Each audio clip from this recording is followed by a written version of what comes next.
ሰላም ጤና ይስጥልን ውድ ተመልካቾቻችን አድማጮቻችን ከሰዓቱ አበይት መረጃዎች ጋር እኔ ደረጃ ሀብተወልድ ነኝ። የዩኒቨርሲቲ ተማሪዎች አመጽ በቀጠለበት በአሁኑ ወቅት በጸጥታ ኃይሎችና በተማሪዎች መካከል የሚፈጠሩ ግጭቶችም እየተባባሱ ነው። በዛሬው ዕለት ማለዳ በአንዳንድ ዩኒቨርሲቲዎች የተፈጠሩት ግጭቶች ተሲያት በኋላም ቀጥለው የፖሊሶች ዱላ ያረፈባቸው በርካታ ተማሪዎች መጎዳታቸው ተሰምተዋል።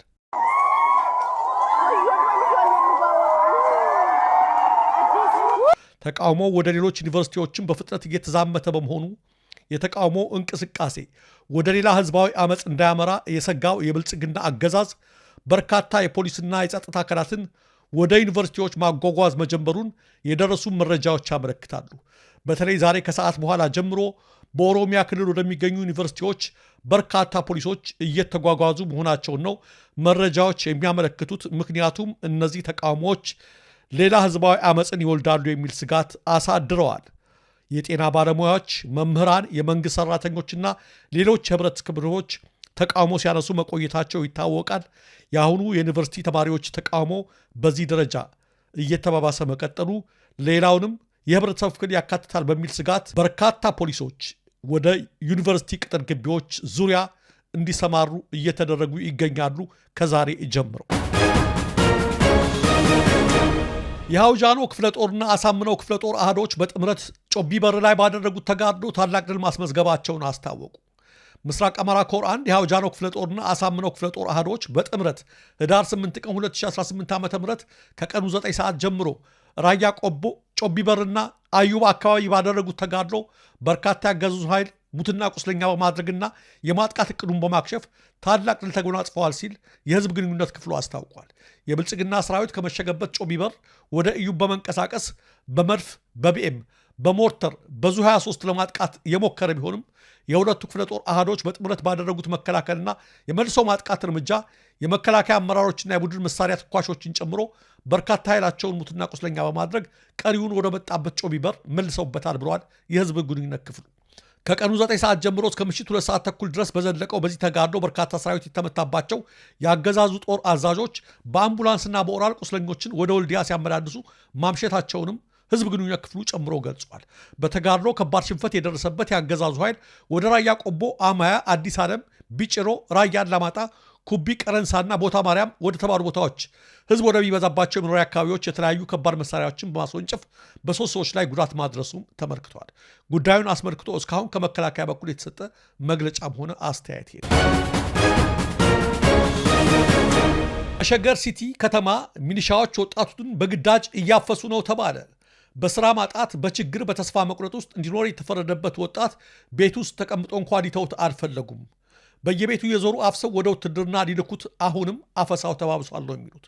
አፈሳው በተለየ መልኩ ባለፉት ቀናት ተባብሰው መቀጠሉን የገለጹት የሸገር ከተማ ነዋሪዎች ልጆቻችንን ከቤታችን ውጭ የት እንደብቃቸው?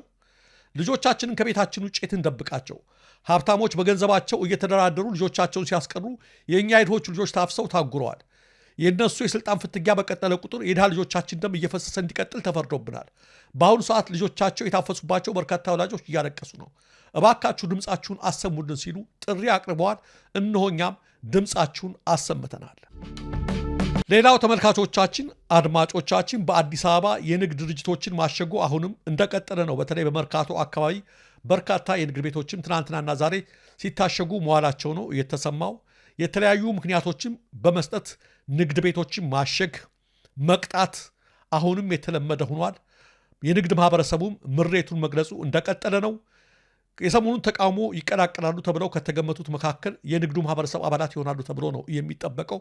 ምክንያቱም በአዲስ አበባ ከተማ ብቻ ወደ 66,000 የሚጠጉ ነጋዴዎች ናቸው መቀጣታቸው፣ ሱቃቸው መታሸጉ እየተነገረ ያለው። ፕሮፌሰር ብርሃኑ ነጋ የመጅሊሱና የተማሪዎች ተቃውሞ በእኛ በኩል ከትምህርት ፖሊሲው ውጭ ምን ሰራው ነገር የለም። የኢትዮጵያ እስልምና ምክር ቤት ወይም መጅሊስ ዛሬ በሰጠው መግለጫ በትምህርት ሚኒስቴር ላይ ያስተላለፈውን ውግዘት ተከትሎ በቀጣዮቹ ቀናት የክልል መጅሊሶችም የውግዘት መግለጫ እንዲያወጡ የመጅሊሱ አክቲቪስቶች ጥሪ እያቀረቡ ይገኛሉ።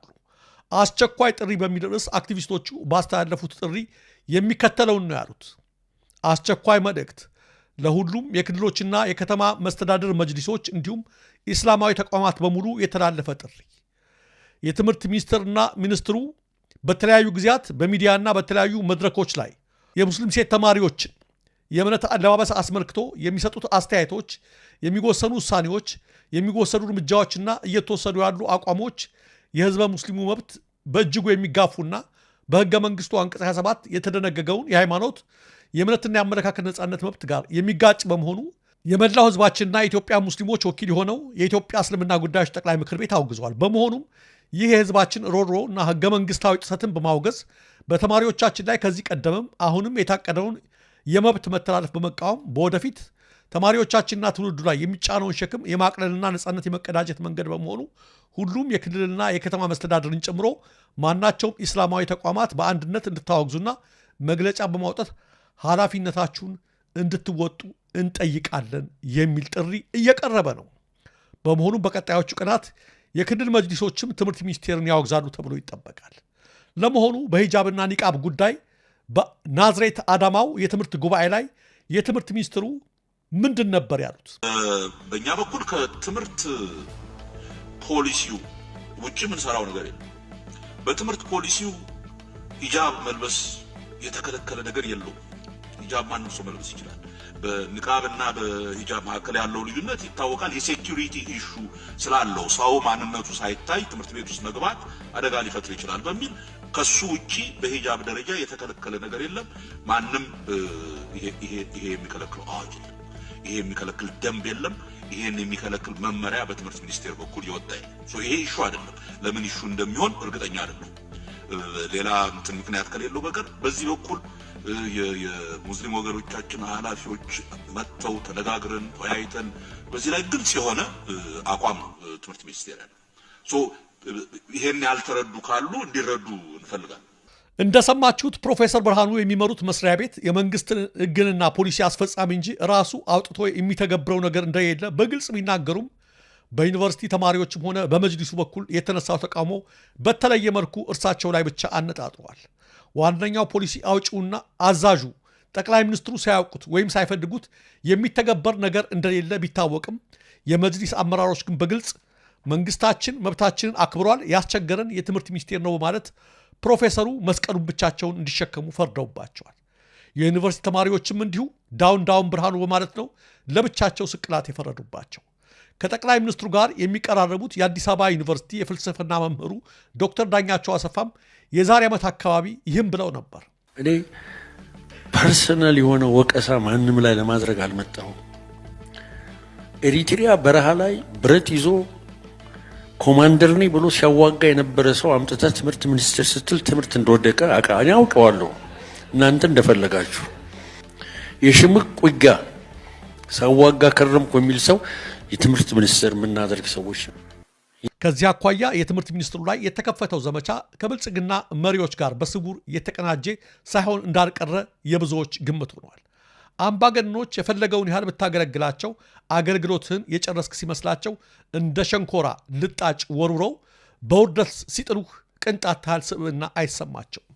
በዛ ላይ በቅርቡ የዩኔስኮ ስብሰባ ተካፍለው በመጡ ማግስት የተቀናጀ ተቃውሞ የተነሳባቸው ፕሮፌሰር ብርሃኑ ነጋ ከለማ መገርሳ የበለጠ አብይን እንደማይቀርቡት ሲታሰብ የመባረር ዕጣ ቢደርስባቸው ብዙ የሚገርም አይደለም። ቀደም ሲል የወዳቸውና የደግፋቸው የነበረው ህዝብም ስራው ያውጣው ከማለት ውጭ አሁን በተነሳባቸው ተቃውሞ አልሞቀውም፣ አልበረደውም። በመጀመሪያ አባብለው ከወዳጆች ይነጥሉሃል፣ በማህበራቸው ያቅፎሃል።